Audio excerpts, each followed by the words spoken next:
Le PACO doit être aboli pour sauver la planète. Si vous refusez leur jeu, les chacals viendront vous tuer. Ce n'est pas une théorie du complot, c'est un fait. On les a appelés des assassins suceurs de sang. Nous n'aidions pas les pauvres, mais les riches à s'enrichir. Il y a une institution qui fait disparaître les dirigeants. L'institution la plus dangereuse pour laquelle vous n'avez pas voté. Voici l'histoire éprouvante de l'une des forces les plus puissantes de la planète. Ce n'est pas une armée, ni un gouvernement, mais une banque. Une banque sans drapeau, sans frontières, sans responsabilité. Le Fonds monétaire international. Qu'est-ce que le Fonds monétaire international, vraiment? Pourquoi des pays entiers les détestent-ils? Pourquoi les dirigeants se taisent-ils ou disparaissent-ils après avoir parlé?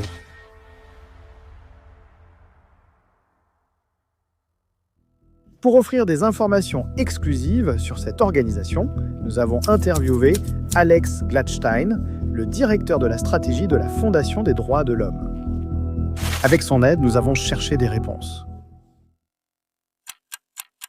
Jouons à un jeu. Voyez-vous un motif? Kwame Nkrumah, président révolutionnaire, auteur de Le néocolonialisme, dernier stade de l'impérialisme. Un homme qui croyait que les chaînes de l'Afrique n'avaient pas été brisées, mais simplement rebrandées. Il a averti le monde. Le Fonds monétaire international n'est pas là pour aider. C'est le bras financier de l'Empire. Mais l'économie du Ghana s'effondrait. Le Fonds monétaire international est venu avec une offre de sauvetage et Nkrumah a dit non. Un an plus tard, en février 1966, il monte à bord d'un avion pour le Vietnam. Pendant son absence, son gouvernement tombe. L'armée prend le pouvoir et Nkrumah devient invisible. Devant le Parlement, siège de la démocratie ghanéenne, toute trace de la statue du dictateur est enlevée. En quelques jours, le nouveau régime accepte les conditions du Fonds monétaire international, signe l'accord, et les capitaux occidentaux affluent à nouveau. Chili, décembre 1972. Le président Salvador Allende s'adresse aux Nations Unies. Il y a eu des tentatives pour nous isoler du monde, étrangler l'économie et paralyser la vente de cuivre, notre principal produit d'exportation, et nous empêcher d'accéder aux sources de financement international. Nous sommes les victimes d'une nouvelle forme d'impérialisme, plus subtile, plus sournoise et terriblement efficace pour bloquer l'exercice de nos droits en tant qu'État souverain. Il accuse la Banque mondiale, le Fonds monétaire international et la Banque interaméricaine de développement. Peu de temps après, il nationalise les mines de cuivre appartenant aux États-Unis et ose rêver d'un ordre économique fondé sur la souveraineté, non sur la répression. Mais la justice n'arrive pas. Les avions bombardent le palais présidentiel. Allende meurt, un fusil à la main. L'armée prend le pouvoir et en quelques semaines, les lignes de crédit international sont rouvertes. Les marchés poussent un soupir de soulagement. Allons directement à janvier 1998 en Indonésie. Le président Suharto, fidèle exécutant du Fonds monétaire international pendant des décennies, se rebelle soudainement. Les subventions sur le carburant, il refuse de les supprimer. Les monopoles familiaux? Intouchables, mais résistèrent à un prix. Et le prix est devenu trop élevé. Une seule image fait le tour du monde. L'humiliation éternelle. Ce n'est pas une négociation. C'est une performance. Un homme signe, l'autre regarde. 4 mois plus tard, des émeutes envahissent les rues et Jakarta commence à brûler. Peu après, Suharto démissionne. Pendant des années, cela paraissait une coïncidence. Mais les dossiers attendaient. Au Ghana, des responsables américains ont évoqué la destitution de Nkrumah. Au Chili, ils ont financé l'opposition, orchestré le sabotage économique et maintenu des liens étroits avec les comploteurs du coup d'État. C'est un gouvernement corrompu et dégénéré et corrompu, des communistes immondes, vous devez tous quitter le Chili. En Indonésie, la pression américaine sur Suharto ne s'est pas exercée par les armes, mais par les chiffres, les tableaux et les taux d'intérêt. Il ne s'agissait pas seulement d'effondrement, mais de renversement. Quel est le lien entre ces 3 dirigeants?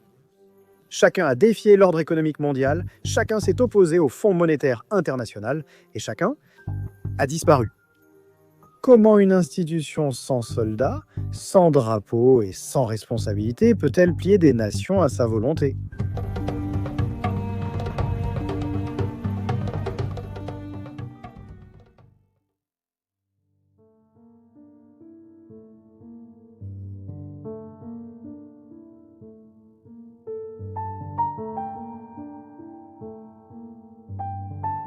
Imaginez que vous êtes le dirigeant d'une nation, appelons-la Imagistan. Votre élite locale, ivre de pouvoir et de champagne importé, vit dans des quartiers protégés. Des nuits alimentées par la cocaïne et des richesses cachées dans des comptes bancaires suisses, le peuple vit une toute autre histoire. Votre monnaie s'est effondrée, l'inflation fait rage, les rayons sont vides et votre peuple meurt de faim. Vous n'avez pas allumé ce feu, mais maintenant la maison brûle et tous les regards sont tournés vers vous. Vos ministres se penchent, leurs voix sont basses, leurs conseils identiques. Appelez-les. 3 lettres, 1000 implications. On vous dit que c'est votre seul espoir, mais nous savons tous que lorsque vous êtes assez désespéré, l'espoir est risqué. Un diplomate souriant arrive, costume impeccable, chaussures propres, esprit affûté, et propose un plan de sauvetage. Des capitaux frais, un soutien technique, tout cela livré dans un accord de prêt. Cela ressemble à un salut et il ne manque qu'une signature. Mais est-ce vraiment un salut ? Et qui sont-ils ? Vraiment ? Revenons en arrière, en 1944, le monde est encore en guerre, mais la victoire approche. À Bretton Woods, New Hampshire, des délégués de 44 pays alliés assistent à l'ouverture de la conférence monétaire et financière des Nations Unies, invitée par Roosevelt dans l'isolement des Montagnes Blanches. Leur mission, plus jamais les guerres monétaires ne doivent provoquer de conflits, plus jamais les pays ne doivent tomber seuls. Monsieur Vincent résume l'importance de Bretton Woods. La nôtre est une mission de paix, conçue pour établir les bases économiques de la paix sur le socle d'une véritable coopération internationale. Les États-Unis mènent l'effort triomphant, riche et indemne comparé à l'Europe. Mais à table, des hommes voyagent bien au-delà de la victoire. Le secrétaire au Trésor de Franklin D. Roosevelt, Henry Morgenthau, déclare « Nous avons fini par reconnaître le poison du nationalisme économique. Ce sera sa fin. » Et le grand économiste John Maynard Keynes ? Il l'appelle rien de moins que la fraternité des hommes. De ce rêve, 2 institutions sont nées. La Banque mondiale pour rebâtir ponts, villes et cicatrices physiques, le Fonds monétaire international pour restaurer quelque chose de plus ardu, la confiance.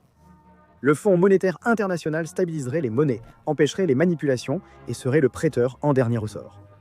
Sa promesse, aider les membres en difficulté sans honte, sans punition. Un système monétaire coopératif où chaque pays, riche ou pauvre, pourrait s'appuyer les uns sur les autres en cas de besoin. Un pare-feu contre le chaos. C'était plus qu'une question d'économie, c'était l'idéalisme incarné. Pour les nations touchées par la guerre, cela semblait être de l'espoir exprimé en termes financiers. Mais l'histoire ne préserve pas les rêves, seulement les actions. Parce que même en 1944, la salle n'était pas égale. Le pouvoir pesait lourdement d'un côté de la table.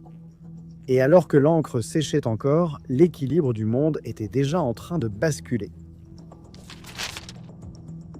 Notre pays, Imagistan, n'est pas le premier et il ne sera pas le dernier.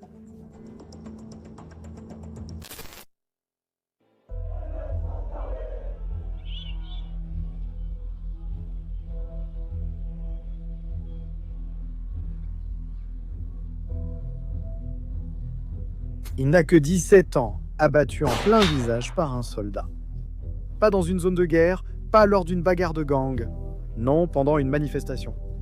Cela se passe à Cochabamba, en Bolivie, en avril 2000. Il s'appelle Victor Hugo Daza, mais il ne s'agit pas seulement d'un garçon tué dans la rue. C'est l'histoire de ce qui a mené à cela. Une expérience économique, une doctrine étrangère et un remède amer prescrit par le docteur de l'économie, le Fonds monétaire international. Nous sommes à la fin des années 1960 et la Bolivie est politiquement instable mais connaît un essor économique. L'étain est son trésor, le pétrole sa promesse. Les ressources fournissent plus de la moitié des revenus d'exportation boliviens. Riches de pétrodollars, leur dictature militaire emprunte comme des rois. Infrastructures, importations, arms, ego. Comme des accros, ils continuent d'emprunter sans qu'on leur dise d'arrêter, et nous, moi, comme des dealers, on est content de leur fournir de la dette. Mais c'est un château de cartes, et en 1982, il s'effondre.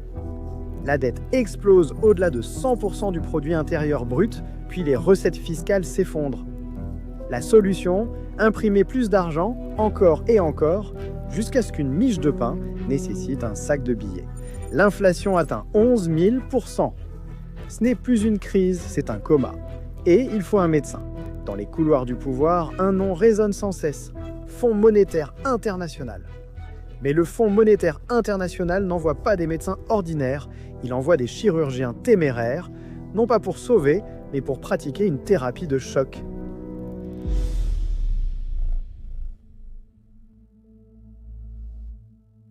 Août 1985, décret suprême 21 060, signé par le président Victor Paz Estenssoro. Rédigé par l'économiste de Harvard Jeffrey Sachs, seulement après que la Bolivie accepte de sabrer et brûler toute son économie. Le Fonds monétaire international ouvre ses portes, les prix du carburant triplant du jour au lendemain, les salaires sont gelés, les contrôles des prix sont abolis, et dans les mines, plus de 21 000 travailleurs sont licenciés d'un seul coup. Pas de pension, pas de reconversion, pas d'avenir. Des gens comme Carlos se retrouvent sans rien. Un mineur maintenant sans emploi, mais c'est encore pire. Son fils était malade et nécessitait des médicaments. De vrais médicaments, mais maintenant les cliniques coûtent très cher. Carlos est exclu des systèmes de soutien public. Le Fonds monétaire international appelle cela une innovation économique. La privatisation n'est pas toujours mauvaise. Il existe de très bons exemples positifs. Mais que se passe-t-il quand on vend la vie elle-même ?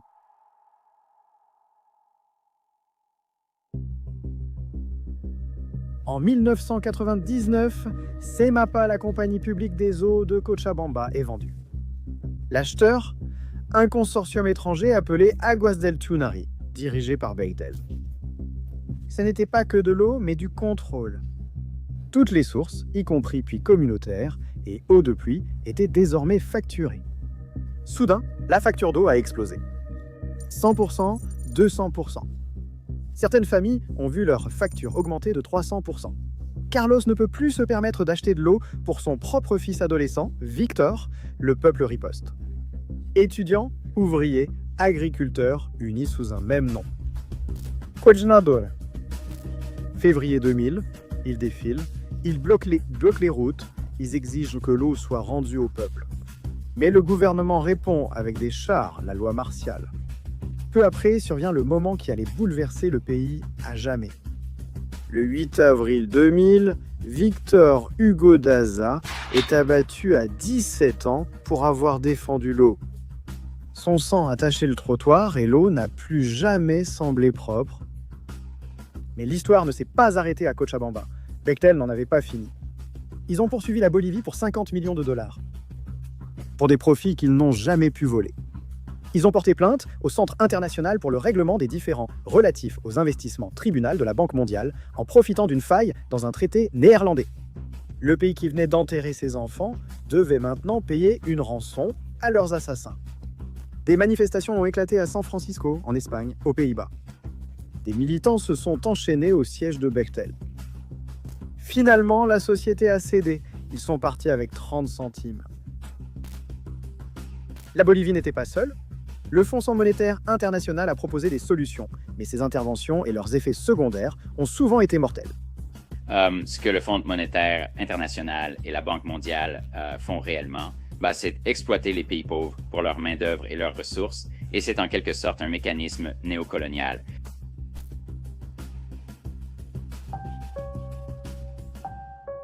Victor a été abattu. Carlos ne s'est jamais remis. Et la Bolivie ? La Bolivie a été forcée de vendre son âme et son corps juste pour survivre un jour de plus. À qui appartient vraiment cette crise? L'esclavage a été aboli, les colonies sont devenues indépendantes, mais si les chaînes existaient encore sous une autre forme? En résumé, la banque et le fonds ont remplacé l'épée ou le fusil par la dette, agissant ainsi en collaborant avec des dictateurs au fil du temps. Le contrôle se faisait autrefois par la conquête. Aujourd'hui, il passerait par des contrats et des prêts conditionnés plutôt que par la guerre. Ils appellent ça la libération, mais ce que vous aviez, c'était un système d'extraction, presque comme une énorme machine à aspirer, qui aspirait les ressources des pays et privait les gouvernements de la capacité même de taxer les entreprises impliquées dans ces industries extractives.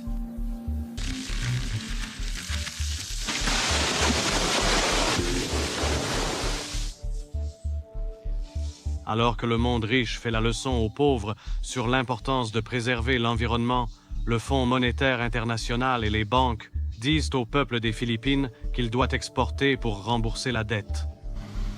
Mais tout ce qu'ils ont, c'est leurs terres fragiles, ses minéraux et ses forêts. Alors, c'est la terre qui doit payer la dette. Pour beaucoup, ce n'est que du néocolonialisme en costume 3 pièces. Et au centre de ce nouvel empire, le Fonds monétaire international. Un piège de la dette commence simplement. Un pays emprunte, il a du mal à rembourser, alors il emprunte encore plus. Puis arrive le Fonds monétaire international avec ses règles, ses conditions et l'austérité. Et le piège se resserre. Nous nous retrouvons alors dans ce genre de situation où nous manquons de capitaux. Et parce que nous manquons de capitaux, nous devons alors emprunter. Cela rappelle la situation d'un travailleur à bas salaire exploité, contraint de recourir à un prêteur sur salaire, comme aux États-Unis. Nous traversons ces cycles d'endettement et comme tu le disais, Eugène, cette dette sert de mécanisme de contrôle et de subordination. La dette devient la nouvelle arme supprimant toute marge de manœuvre. Les gouvernements doivent choisir entre rembourser leurs prêts ou financer hôpitaux, écoles et travaux publics. Lorsqu'ils font défaut, le Fonds monétaire international intervient avec son soi-disant plan de sauvetage. J'ai décidé d'entamer une conversation avec le Fonds monétaire international. Mais que se passe-t-il lorsque le remède devient le poison? Prenez l'Argentine, autrefois l'une des nations les plus riches de la planète. Des terres fertiles, de l'or noir, une classe moyenne prospère. Mais la richesse n'était pas une protection. Des décennies de corruption, de coups d'État militaires et de revirements idéologiques ont transformé la promesse en chaos. En 1976, une dictature brutale s'empare du pouvoir. Des chars dans les rues, des corps dans les rivières, mais derrière la violence, quelque chose de plus silencieux. La dette. 12 milliards de dollars de prêts du secteur privé transférés secrètement dans les comptes publics. Le peuple allait payer. Les élites, ils s'en sortent indemnes. Ensuite vient l'hyperinflation et les gens sortent leur argent du pays. Et l'humiliation de la défaite des Malouines. Un bref mais violent conflit entre l'Argentine et le Royaume-Uni sur la souveraineté des îles Malouines. L'Argentine est en train de saigner, mais le docteur attend déjà. Le Fonds monétaire international arrive comme un sauveur, un prêteur en dernier ressort, mais aussi comme un gardien. Le prêt arrive, mais le contrat aussi. Et ce contrat, il allait définir les 3 prochaines décennies du destin de l'Argentine. Qu'est-ce qui t'inquiète ? Le pays, monsieur. La situation. Vous n'êtes pas inquiet ? Le contrat impose ce qu'ils appellent un ajustement structurel. Malgré une promesse de financement pour beaucoup, cela semblait plutôt une sanction structurelle et un retour au passé. Nous avons transformé l'ancien impérialisme scolaire avec des canons et des fusils, ou des arcs et des flèches, ou tout ce que vous voulez. Nous avons transformé cela en un impérialisme de la dette. Voici le quartier d'Eddy, ajusté structurellement, qui est périodiquement rasé pour faire de la place à encore plus d'ordures.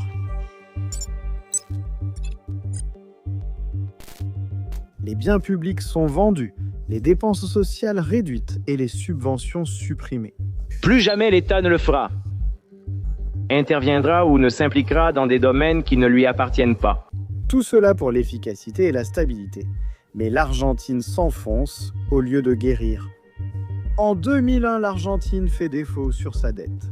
Nous voulons obtenir un prêt de secours du Fonds monétaire international. Les économies de la classe moyenne disparaissent du jour au lendemain et les retraites sont gelées, alors que la pauvreté explose. J'ai décrété l'état de siège sur tout le territoire national et informé l'honorable Congrès. 19 ans plus tard, en 2020, l'Argentine doit à nouveau se restructurer, affronter une nouvelle crise. Malgré toutes ces années, le cycle n'avait jamais pris fin. Nous allons commencer à travailler ensemble avec le Fonds monétaire international. Mais en réalité, les institutions publiques ont reçu un total de plus d'1,3 milliard de dollars. La récompense, c'est d'avoir plus de 60% de dette en plus qu'en 1982. Tant que la dette demeure, la douleur aussi. Il y a quelques instants, le Fonds monétaire international a annoncé un programme sans précédent pour l'Argentine. Et après tout ce développement, une question demeure. Qui en a vraiment profité ?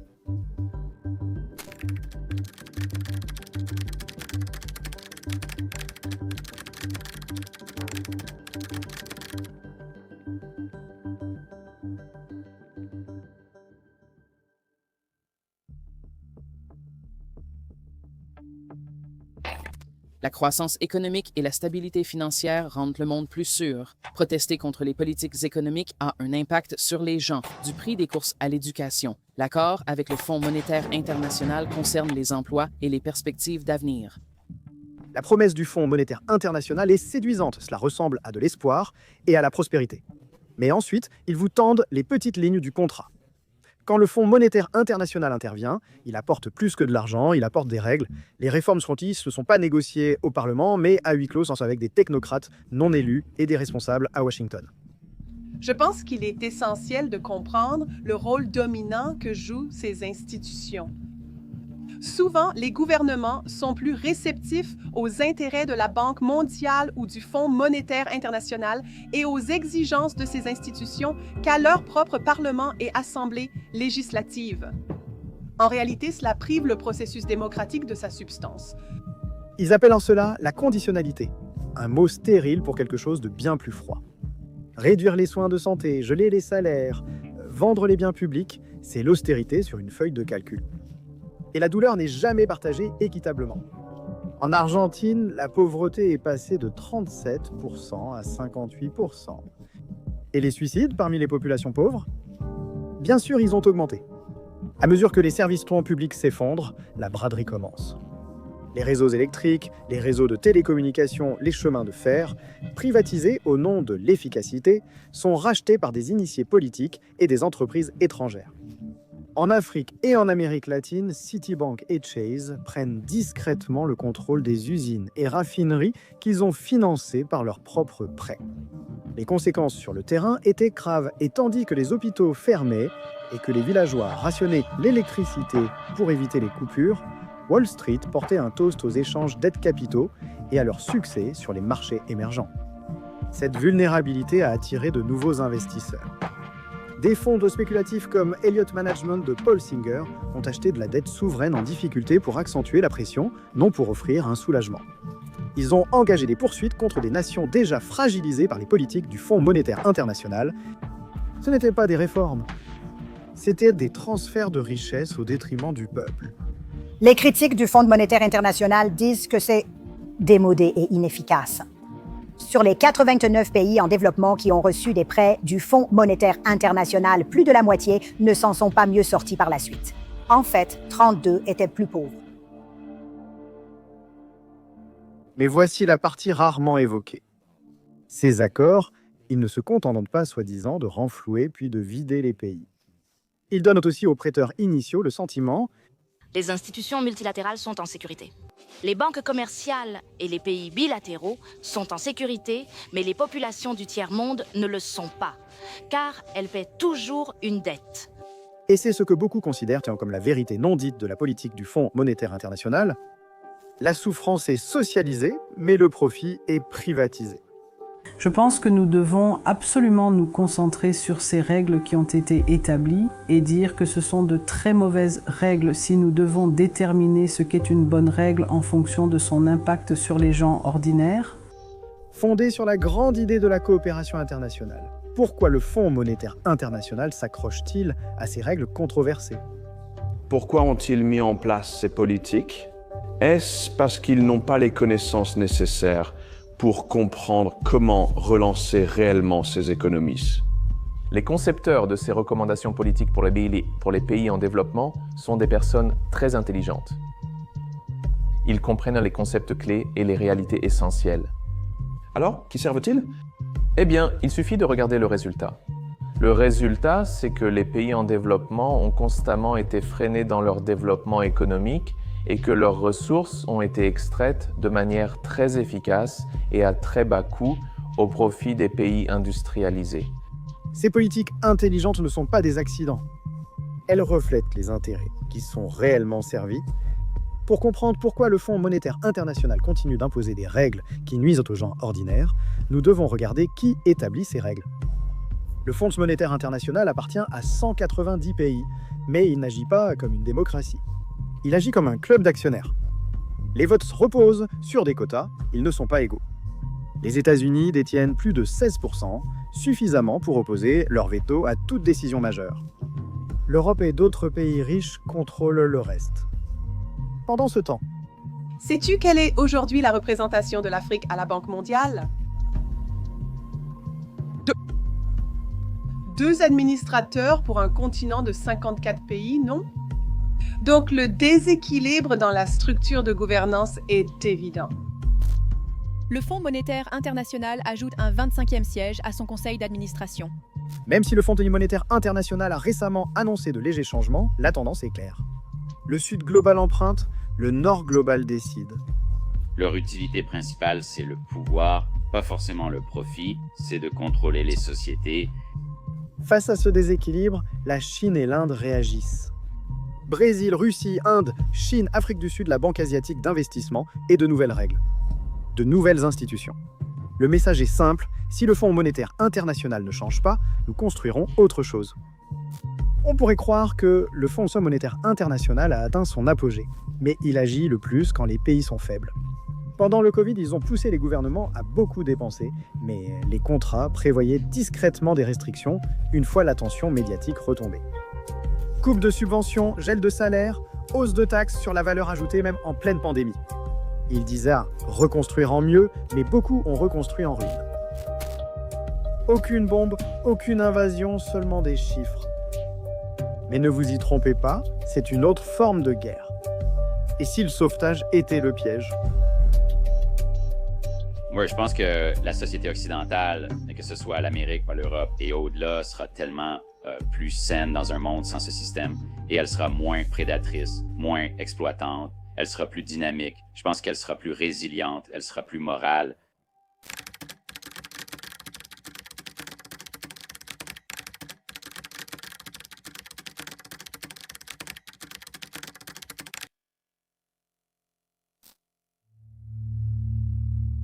Il fut un temps, il n'y a pas si longtemps, où l'argent liquide n'était que de l'argent liquide. Pas de politique, pas de traçage, pas d'identité numérique. Il fonctionnait sans batterie, sans Wi-Fi, sans que personne ne surveille. Pour les sans-papiers, pour les personnes âgées, pour les victimes fuyant les abus, l'argent liquide n'était pas seulement un moyen de paiement, c'était une protection. Comme l'a dit un jour l'économiste Lars Felt, l'argent liquide, c'est la liberté imprimée. Mais à l'ère de la pandémie, cette liberté a commencé à sembler gênante. Le virus se propage, mais quelque chose d'autre se propage encore plus vite, la peur. L'argent change de main tout le temps, mais peut-il transporter le coronavirus? La réponse courte est... Vous payez par carte ou en espèces. C'est une phrase qu'on entend souvent, mais depuis l'apparition du coronavirus, vous l'entendez peut-être un peu moins souvent maintenant et à la place, les commerces pourraient en dire carte uniquement. Soudain, l'argent liquide est devenu obsolète, dangereux, et dans cette peur, une solution est apparue.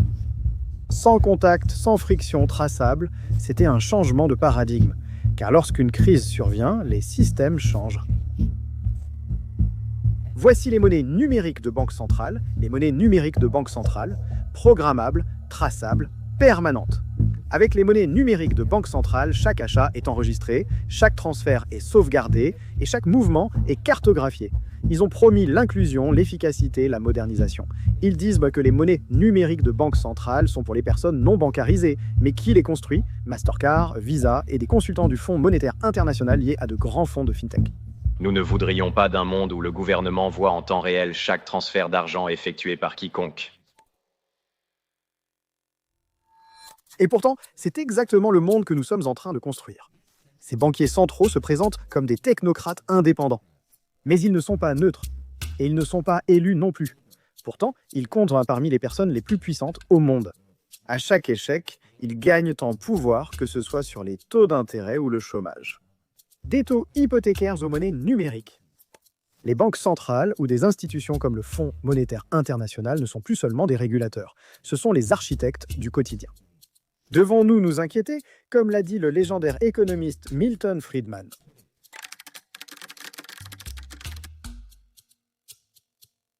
Les monnaies numériques de banque centrale sont déjà puissantes, mais associées à une intelligence artificielle avancée, elles deviennent un argent programmable, prédictif et punitif. Dépensez 50 € en fast-food, l'algorithme s'en souvient. Faites un don à une manifestation signalée, manquez votre quota de comportement, accès refusé.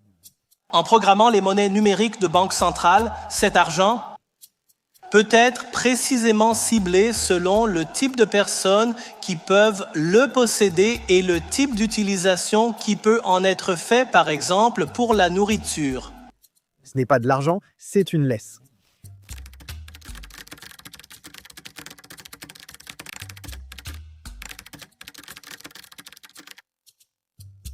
Alors que le public débat de la vie privée, le Fonds monétaire international construit l'infrastructure. Plus de 130 pays représentant plus de 98% du produit intérieur brut mondial participent à la mise en œuvre des monnaies numériques de banque centrale. Beaucoup sollicitent le Fonds monétaire international pour la conception et la stratégie des monnaies numériques de banque centrale qui ne se limitent pas à recommander des politiques, mais fixent aussi des normes mondiales. Et en arrière-plan, un plan encore plus ambitieux, une version numérique de leurs soi-disant droits de tirage spéciaux. La monnaie de réserve synthétique du Fonds monétaire international. Sans frontières, à nouveau programmable et potentiellement post-dollar. Ne vous y trompez pas, ce n'est pas une théorie du complot, mais leur feuille de route officielle. Le Fonds monétaire international affirme qu'il est là pour stabiliser le monde. Mais que se passe-t-il lorsque le stabilisateur devient l'architecte de la cage? Une différence clé avec la monnaie numérique de banque centrale est que la banque centrale aura un contrôle absolu sur les règles et les réglementations. Et nous aurons également la technologie pour l'appliquer. Ce qui a commencé comme une question de santé publique pourrait nous pousser vers une surveillance permanente. Les institutions les plus puissantes du monde ne restent pas spectatrices, elles écrivent le code.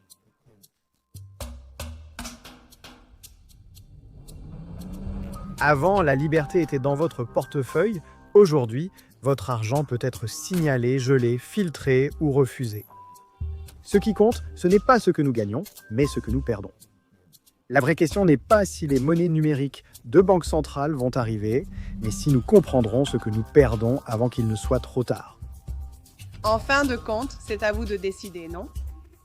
C'est à vous tous de créer une nouvelle génération d'économistes qui seront capables de s'opposer à un modèle qui a échoué.